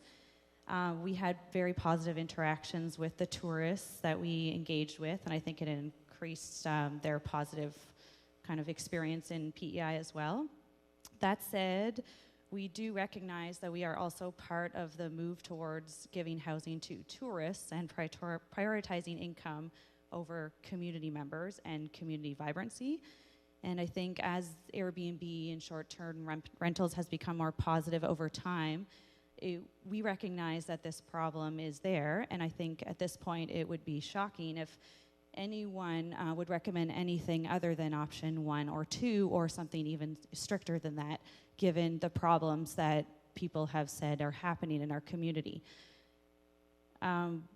We did pay tourist fees, and it was more work, and we definitely paid more insurance, but we have to recognize that short-term rentals are also skirting other things like commercial fees that other property owners would have if they were a proper tourist hotel or bed and breakfast. So I believe that good public policy does support housing affordability, and we know that housing is an issue in Charlottetown. Short-term rental harms this goal. We want our community to be vibrant, mix of incomes with young families, entrepreneurs, students, and we know at this moment that's not possible for people in our community to live in Charlottetown because of short-term rentals. I think that options number 3, 4, and 5 are definitely not adequate. 1 and 2 are potentially adequate, but we could even look at doing stricter than even 1 and 2. Let's see, I think people who have the ability to hoard housing have other opportunities that they can access. So do we want to see Airbnb recover? No. Let's let the privileged individuals in our community be forced to think of other ways to be entrepreneurs and find endeavors which will hopefully enhance the quality of life for everyone. If there are sufficient spaces for tourists to stay in, like enough hotels already, then let's focus on taking care of our city's citizens. I think that as leaders, your job is to put policies into place which make the quality of life increase for your citizens. So my recommendation is to be bold and to think of what's right for the majority of your community and not just for select individuals. Thank you. Thank you, Megan. Now we return to our WebEx list, and I'll call upon Vera Teschau to give us a call, if she would, please.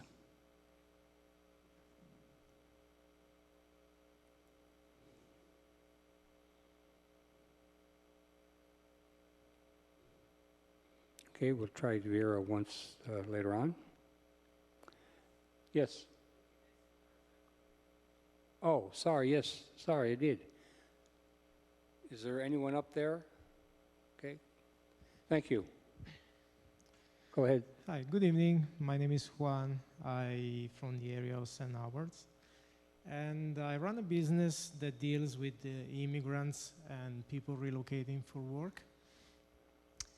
And as an immigrant myself, when I came to Canada, it was very hard for me to find a place to live. And when I moved to Charlottetown a couple of months ago, I spoke with more than 7 realtors to find me a place to live. I used to live in Ontario. And from 7 people that I get in touch to, none of them got back to me. And the couple that try to work with me to find a place, they don't even look. And I had to find a place through ads on Facebook, Kijiji, and stuff. So the idea behind my business is to help people come in from outside Canada. They don't have credit score and they don't have a previous record from other landlords to find a place to stay. The way I do this is by renting places long-term and fully furnish them and put them in platforms like Airbnb and Vrbo and through my own website as well.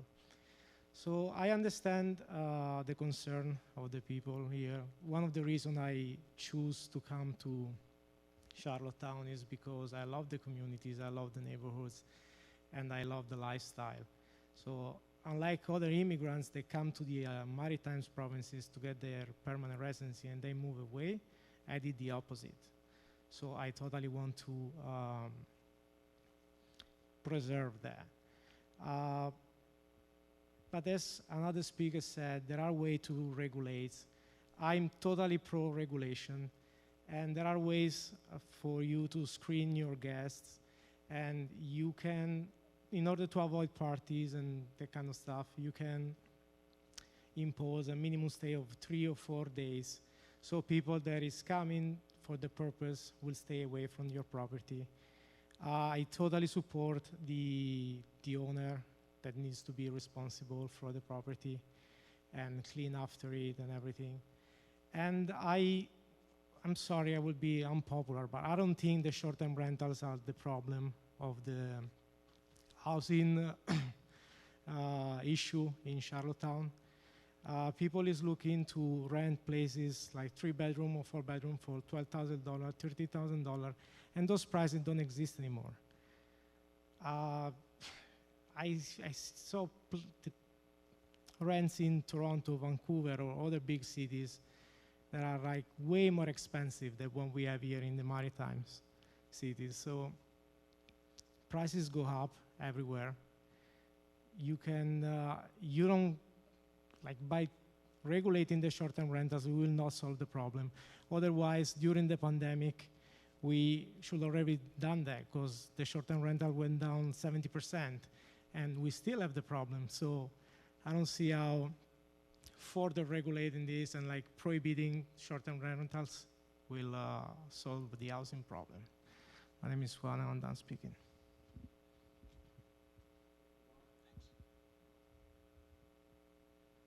Thank you, Juan. Where were we? We're at this list here. All right, we're going to move down. We're going to try Ellen Mullally. If Ellen would call, we'd appreciate it. Hi there, this is Ellen speaking. Hi, Ellen. How are you tonight? I'm well, thank you. Thank you. I am a homeowner on Orlebar Street. And before that, I had been a tenant for many years in downtown Charlottetown. I'm in support of option 1 or 2 for a variety of reasons, but I'll be brief because I know it's getting late. Echo a lot of the concerns of a couple other homeowners who spoke in terms of that Airbnb or short-term rental visitors, we'll say, are not ideal neighbors. They can be loud, messy, and it really takes away from the sense of community. That's actually, I think, the biggest issue, is that you no longer know your neighbors. And that really takes away from the fabric of your community and your neighborhood. When my partner and I bought this home in 2016, we knew most of the neighbors, and then pretty rapidly over the next few years, we did notice a trend of some of our neighbors either just turning the whole houses into Airbnbs or the majority of the year anyway. So as a resident, I would really like to see City Council take a much stronger leadership role on this issue. I'm sure there's a lot of work being done behind the scenes, but I would like to see some more leadership. The cost of housing, whether it's an apartment or a home buyer, has, as most people know, has increased exponentially. We bought this home in 2016. There is no way we could afford it now, and we are a double income middle class family. So yeah, just lastly, would love to see option 1 or 2, something that finds a middle ground between people having the flexibility to rent their own homes or apartments while also maintaining the sense of community. Thanks so much. Thank you, Ellen. We'll try Vera Teschau again. Vera, if you could call in, please. Hello, it's Vera speaking. I'm happy to pass my turn. Others have spoken and basically shared what I would echo as well. Thank you, Vera. Thank you.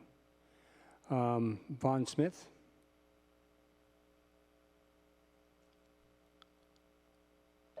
Hello, can you hear me? Yes, I can, Vaughn. Yes, I've heard a lot of passionate comments, and I can see this is a very delicate issue for City Council and others to resolve. I'm a recent new homeowner in the downtown area, and my wife and I purchased a property and put a lot of dollars into renovating it, specifically to get into the Airbnb game. And we started that last year in 2020, which was a bit of a difficult timing. We have concerns about renting our property to anybody that we don't believe will look after it, but we've had a good experience with Airbnb. We haven't had any bad outcomes. We realize that's not always the case, and I understand that there's issues in some parts of the city where the Airbnb rentals have tenants haven't followed the rules. We want to follow the rules. We're licensed through Tourism PEI. We pay our taxes. We want to preserve the property we have, and we especially want to get along with all of our neighbors in the area and the whole city of Charlottetown. We want to see regulation of some sort, but we want it to be balanced in terms of all the various competing interests. Is that it, Vaughn? That's it. Thank you And, very much. I wish you well on coming up with some regulations which are sorely needed. Thank you. One more we have here is Myrtle Jenkins Smith.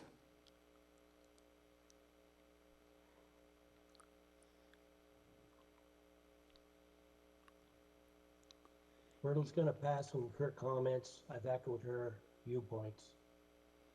Okay, thank you. I might as well finish off. This may be number 6, so we'll finish off. Scott Stewart would be the last one on the list, I believe.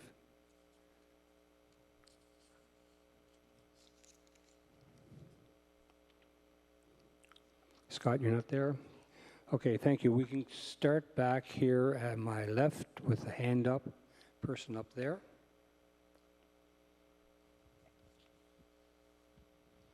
Hey y'all, my name is King Kendi. I live in Charlottetown.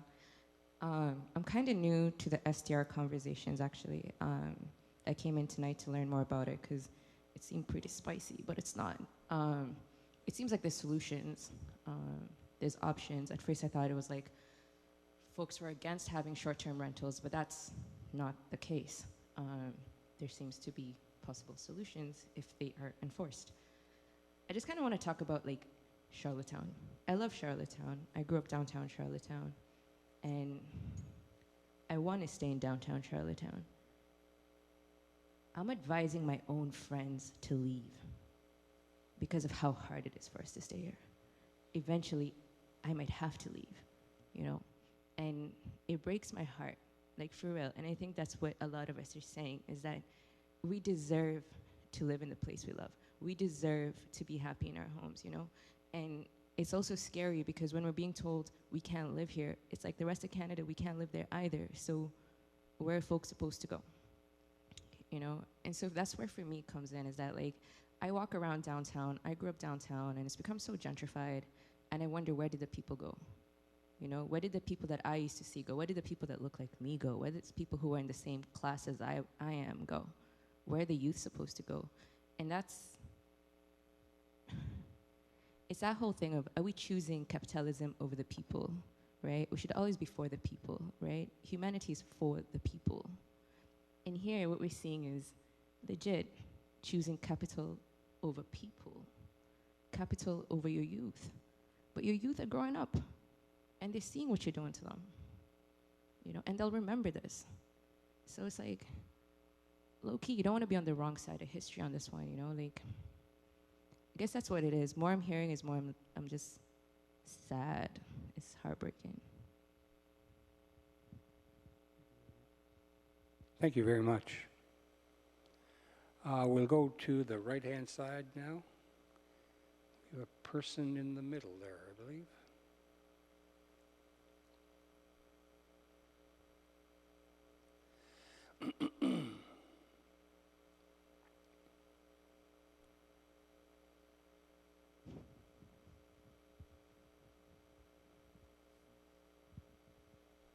Hi, my name's Josh McGinnis, Hillsborough Street. I grew up in Charlottetown. I lived here for over 30 years. Currently, I'm a skilled tradesperson with a specialty in heritage properties, carpentry, and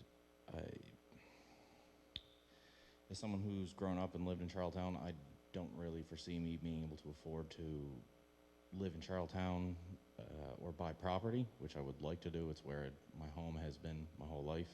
I'd like to stay here, but it just doesn't really seem like it's going to be an option unless there's something done. Short-term rentals are only part of the problem, but something clearly needs to be done. There are examples of short-term rentals who are responsible. I've known people who had a small apartment. They would do short-term rental for summertime, and then the profits they've made, they'd be able to cut a student some slack and give them adequate housing for their time while they're in Prince Edward Island to study. Something along the lines of somebody having a duplex where they're going to be there is not really an issue, but clearly the commercial aspect of it is just, it's eating up it's causing such a rise in prices and rental and housing. Just things aren't affordable for the average person. The pandemic's made things considerably worse. Costs are going through the roof and everything. And that's just kind of pretty much it, I guess. It's not, I don't know how, I make a decent living doing what I do, and I can barely afford it, and I can't foresee myself owning property in the future. I can only imagine how hard it is for somebody just entering the workforce, or somebody who's not fortunate enough, who works more of like a minimum wage job. How are they going to be able to live, let alone afford food or heat? They're going to have to make sacrifices that the average person shouldn't have to make at all. Again, I guess option 1 or 2, but there still needs to be a little bit more allowance there, because if you have a small property and you're a responsible owner, there should be some allowances there. Primary residence or a duplex, something along those lines. But commercial is absolutely ridiculous. These people that own 5 to 10 properties, it just blows my mind that something like that goes on, and somebody can do that. They're hoarding property like people were hoarding toilet paper. It doesn't help anybody in the end. There might be a little bit of benefit economic, I can see that side, but in the long run, you're doing far more harm to your community. I care about my family, my friends, my community, my province, and the country, the place I live, and I want it to be fair and equal and have the opportunity, but I just don't. I could rant more, but that's really all I have to say. Thank you, Josh. Thank you very much. We're back in the middle, I guess. Individual right there, Emily. Right, keep there. There you go. Third time's the charm. My name's Morgan, and I live on Euston Street. And I just wanted to say that I'm a psychiatric nurse. I've worked in acute psychiatry for 5 years.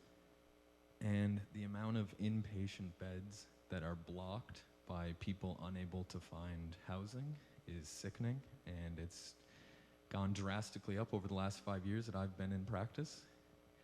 And these are people that may have had a crisis at one point and are on disability, employment insurance, maybe even part-time job, and are unable to afford anything in Charlottetown, and they are keeping inpatient psychiatric beds from being turned over for weeks, bleeding into months. And everybody knows we have a crisis with mental health on the island, and it's just all is interconnected with the housing crisis, and everything affects everything else.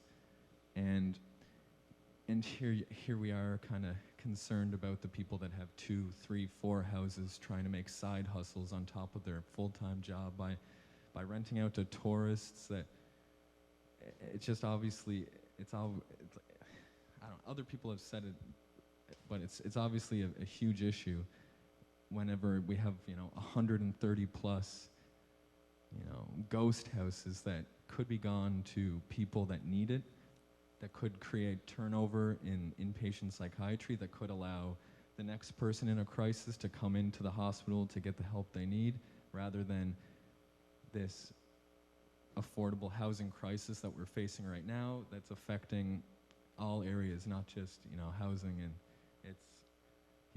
that's all. Thank you, Morgan. Thank you very much. Okay, we can go up to Ira up there. I'll just skip that section from now on, Ira. How about the center and the balcony up there?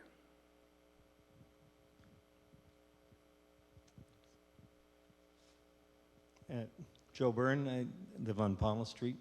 Been there for almost 30 years now. We also have an Airbnb, which I've appreciated the opportunity. So I'd like to say thank you, actually, to the city for pulling this together and making sure that people online can also be included. Kudos to you. And a particular thanks to the people that presented, because some of the stories and some of the opinions that are coming out, I think, express the depth of why we need to find a solution to this. But two well, I guess 3 points. First, I absolutely support version 1 or 2.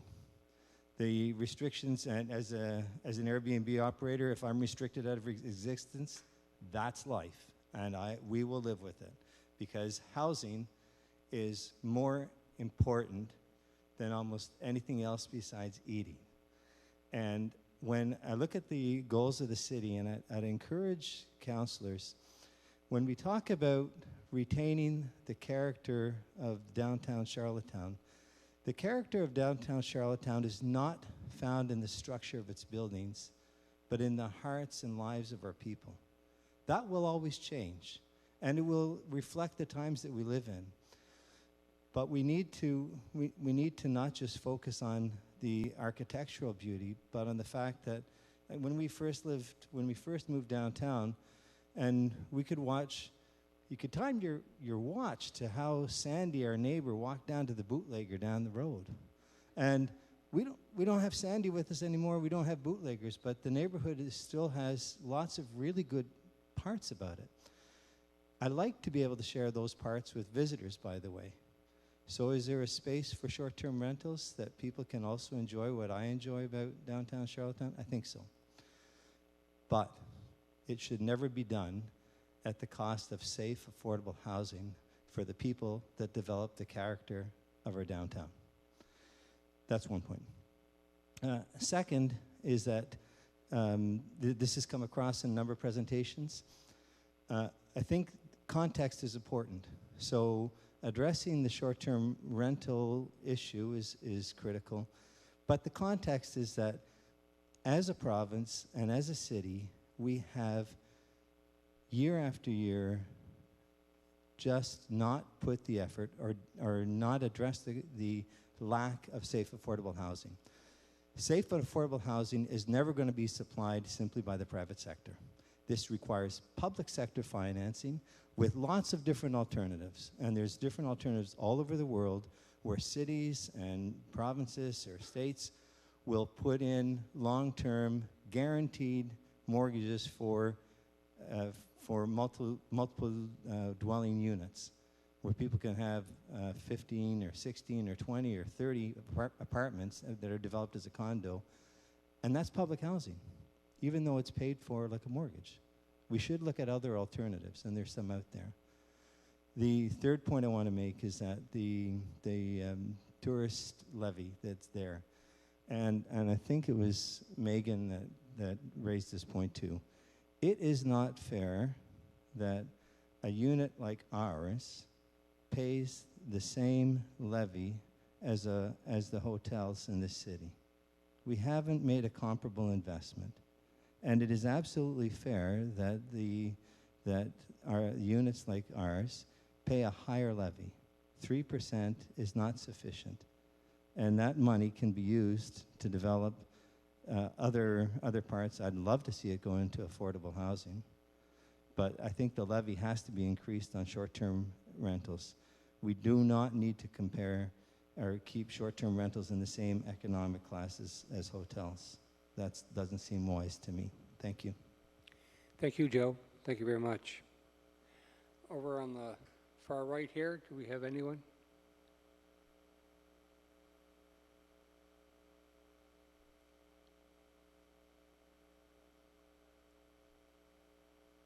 Is your mic on?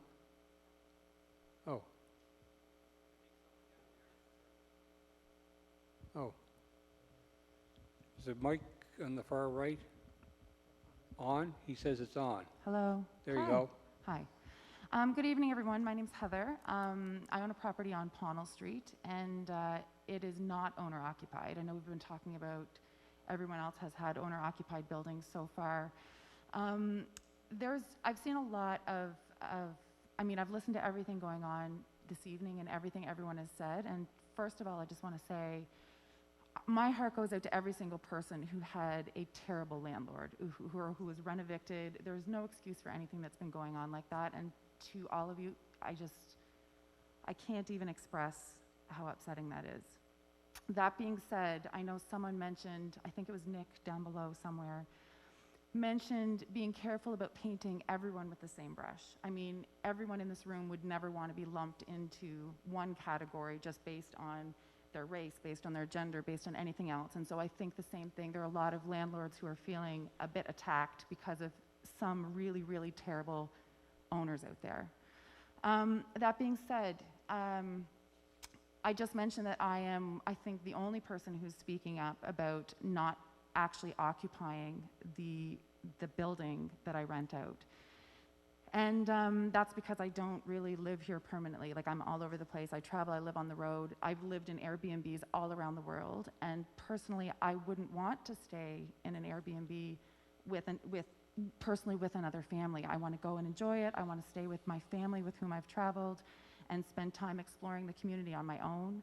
I think the problem comes down to the regulations. I really, really believe that regulations is the problem. I mean, we're seeing these numbers up here that are, that are obviously showing that most of the listings that are in downtown Charlottetown are not regulated. They haven't paid their levies, they haven't been inspected. And for the people who have been inspected and who are paying their fees and who are being approved for something, those are usually the owners who are also a little more diligent in screening the people who are going to be staying in their homes because they actually care about what their properties are whether they're being taken care of or not. So I think that instead of looking at all of these, individual situations, I think we need to kind of figure out solutions. And yes, I live there in the summer, and I was fortunate to have that place to quarantine when I came home last year, and all of that stuff, and I really, truly value that. Now, the issue, like Juan said, is not really about short-term rentals. The problem is housing, and we are a huge lack of housing in Charlottetown, and that should really not fall on the shoulders of people who have saved money. And I mean, I've owned my properties for 10 years. I couldn't buy a property in Charlottetown right now myself. I bought these 10 years ago as an investment because I saved my money, and it's the same, it's just a different type of investment than putting it into stocks or putting it into something else. And so I chose to buy a property 10 years ago, and I'm really fortunate I have that. But to buy a single property for myself, probably couldn't afford that right now. So I understand the issues. But right now the housing shouldn't really be the fault of owners. Now, I love that we are having all of these newcomers come to the island. I love it. It's making the Charlottetown and the whole island a lot more eclectic. But I don't think that the government planned for the volume of people who were going to be coming to PEI and how it was going to be affecting the people, not only the people who are coming, but also the people who live here.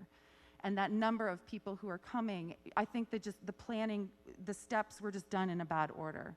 And I think that we need to deal with the housing in terms of, like, the public sector needs to figure out how we can accommodate this housing issue and deal with it in that way.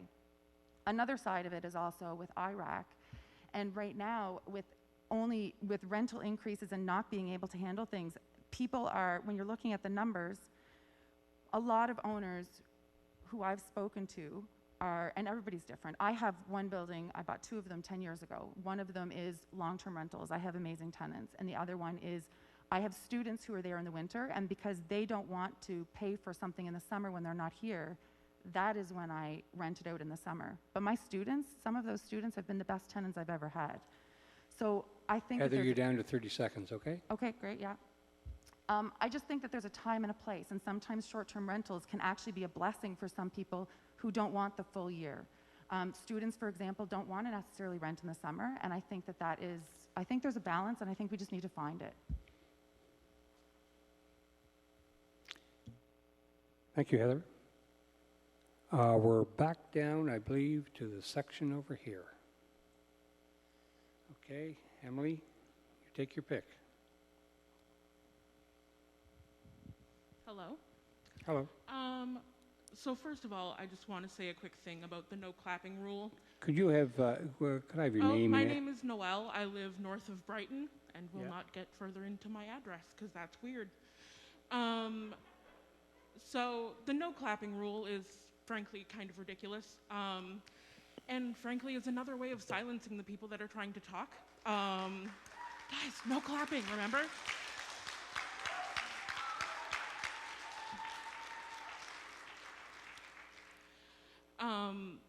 There is a housing crisis, and it is the fault of people that are buying up housing and putting it on sites for people to come in and rent for a few days. Frankly, I don't give a crap if people come in and party. That's like, you know, whatever. We all party, get over it. And the marijuana, oh well, it's legal, get over it. But just option 1 and 2, let's the numbers are there. We saw the numbers. We all sat and watched the numbers. The numbers can't lie. Sir, I sincerely hope you're not lying. So let's maybe look at the numbers and think about the numbers and choose 1 or 2, okay?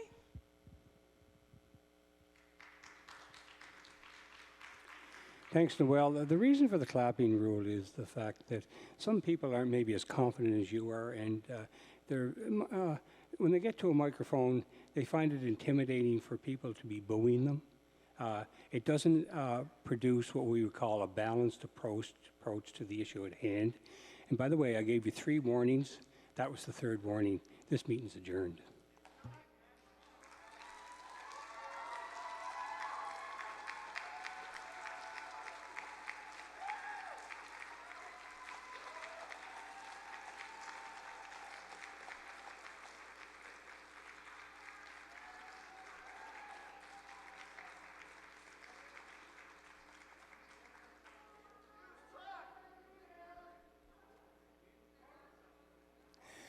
Thank you so much for joining us at Confederation Center.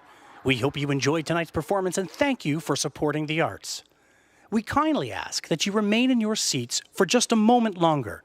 To ensure social distancing departure, please allow our team of ushers to direct each row when it is their time to exit the theater. We appreciate your understanding as we work together to ensure the safety of all our patrons. See you again soon at the theater. Merci de vous être joint à nous au Centre des arts de la Confédération. Nous espérons que vous avez aimé la représentation de ce soir et nous vous remercions d'appuyer les arts. Nous vous prions de rester à votre place un peu plus longtemps. Pour nous assurer de maintenir la distance sociale requise à la porte, le personnel de salle avisera les spectateurs de chaque rangée du moment où ils pourront quitter le théâtre. Nous vous remercions de votre compréhension alors